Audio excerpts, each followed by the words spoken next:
What is up, YouTube? Joker777 here, and I'm actually got my beanie on today rather than a hat just because it's a little bit cold outside. But we're not here to talk about my taste in fashion choices. We're here to talk, of course, about Sleepy Hollow. And as you can see, my assistant over there just decided to knock my laptop off of my thing, but that's okay. So, Sleepy Hollow is finally back after a 3-week hiatus. For those of you that don't follow American sports, basically the World Series has been going on for the past 3 weeks, which is why they took Sleepy Hollow off the air. But I'm excited because it's finally back on, and basically a great way to make a return. We have the Headless Horseman come back, or the Horseman of Death. We have Abby, who's being developed as a stronger character. She's learning more to stand on her own rather than relying on Ichabod. And we finally learned some more backstory about Ichabod that some of us have been waiting to see. So let's view the episode. So this episode was entitled The Sin Eater. And basically what this whole episode is Ichabod has been captured.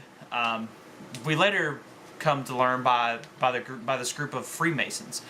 We actually learn that Ichabod is a Freemason himself, and we learn that they have kidnapped him basically to prove, that he is the real Ichabod Crane and that they have other means for him. So he gets taken by them, and the thing is that the Headless Horseman is due to come back that night. So Abby has to hurry up and try to find Ichabod as soon as possible. And she learns that basically that there's this man called a Sin Eater because Katrina, Ichabod's wife, the witch who basically put a spell on Ichabod to bring him back so he can stop the Horseman of Death, has come to Abby for the first time. And she basically reveals that there is a way to separate Ichabod and the Horseman, because the whole thing is that if Ichabod dies, the Horseman dies. But you don't want to kill off Ichabod because he's one of the two witnesses. He serves a purpose for the side of good. And so Abby and her sister Jenny, she gets her sister a 24-hour furlough pass because her sister is still in the mental hospital. So she gets her a furlough pass to basically help her with this investigation. And they track down the Sin Eater, who is played by John Noble, of all people. Now, John Noble is quite a famous dude. This dude's been in everything. The most recent thing I think I can remember him in was Fringe. I didn't really watch Fringe. I only watched a couple episodes in it, but I remember him being in there. And so that was kind of cool to get a name like John Noble to be in the show, and to really show that this show is going to be hanging around. This show could be a heavy hitter as far as primetime television goes, and I think it's going to be a staple for Fox. But anyway, I'm getting a little bit too off track. So they learned that basically what the Sin Eater can do is he can separate Ichabod's tie from the Headless Horseman, and he also has the power to quote-unquote eat people's sins. So in a way, he can basically erase their sins. Now, if you're a Christian, doesn't that sound oddly familiar that there's one guy who can take away your sins? Doesn't it sound an awful lot like this guy? But it is what it is. He is the Sin Eater, so we're just going to roll with what they give us. We basically find out that the Freemasons have basically captured Ichabod Crane to kind of prove to see who he is, because apparently some people have come before saying they're Ichabod Crane. I don't know who came forward and did that, but it is what it is. And they basically find out that Ichabod is telling the truth because they have this ledger basically to tell the story of how Ichabod came to switch sides to the Americans, how he basically became, a person for the fight of good. And also in this flashback, when Ichabod is telling the story, we basically learn how he meets Katrina. It turns out Katrina was actually a Quaker woman who was helping out Cicero. Now, they don't come out and say that he's the actual Cicero, but for those of you who don't know who Cicero is, Cicero actually produced this pamphlet around about the time of the Revolutionary War that kind of incited the people to basically rise up against the injustices of the Brits at that time. So Ichabod tells them the story, and he's obviously telling the truth because he is the real Ichabod Crane. He's not some imposter. And they basically say, okay, well, since you're the real Ichabod Crane, now we have to ask you to do something. So, if you don't know who the Freemasons are, you may want to go look them up. I can't really explain it just because there's a whole lot to explain about these people. And there's a whole lot of, false stuff, like they do human sacrifices, things like that. If that's something that interests you, go look it up. It's definitely something interesting to check out about the Freemasons, but they basically present Ichabod with a choice. They say, you can end this all right now. You can basically kill off the Horseman of Death, But the only way to do that is obviously to kill himself because he's still connected to the Horsemen at this time. So they present him with a bottle of poison, and Ichabod says, "Okay," he says, "You know what?" He says, "I got to die for the greater good of mankind," which is what the Freemasons are technically all about. They're basically all about the greater good of mankind is basically what they're about.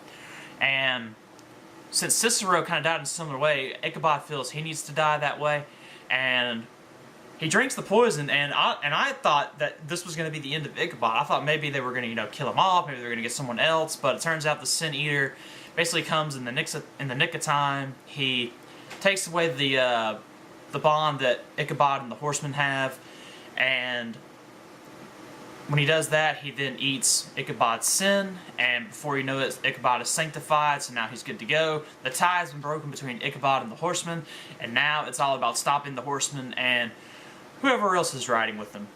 So, my review overall of this episode. I thought it was yet another good one.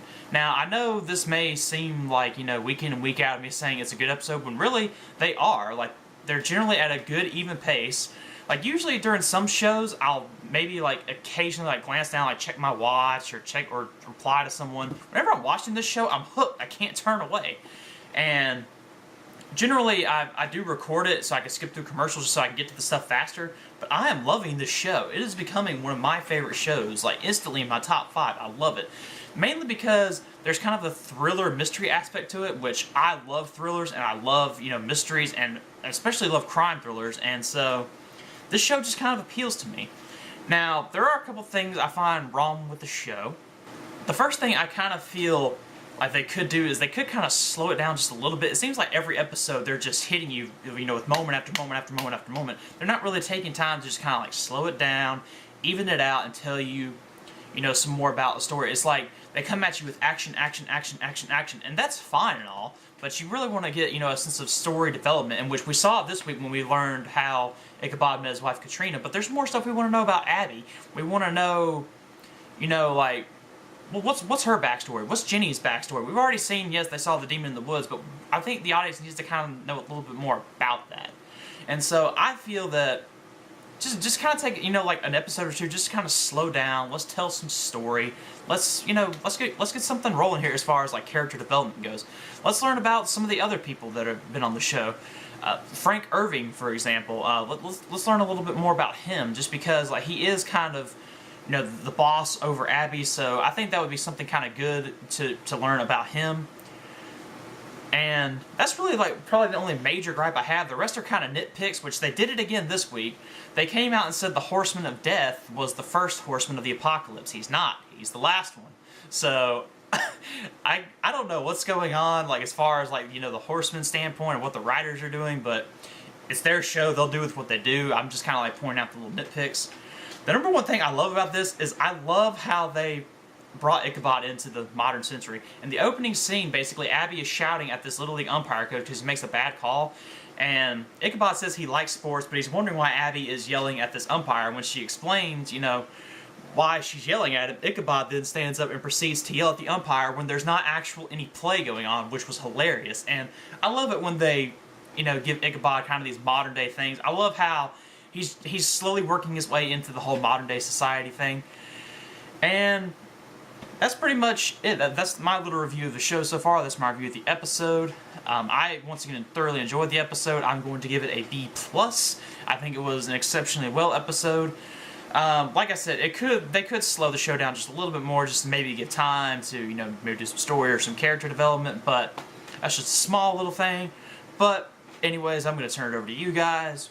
Let me know what you think of the show. Let me know what you think of the episode. And I'm going to go ahead and say it. If you're not watching this show yet and you're watching this review right now, just check it out. I'm telling you. Go to, Fox. Go to Fox on Demand. Try and catch up on the season. I'm telling you guys, it's actually a really good show, and I highly recommend it.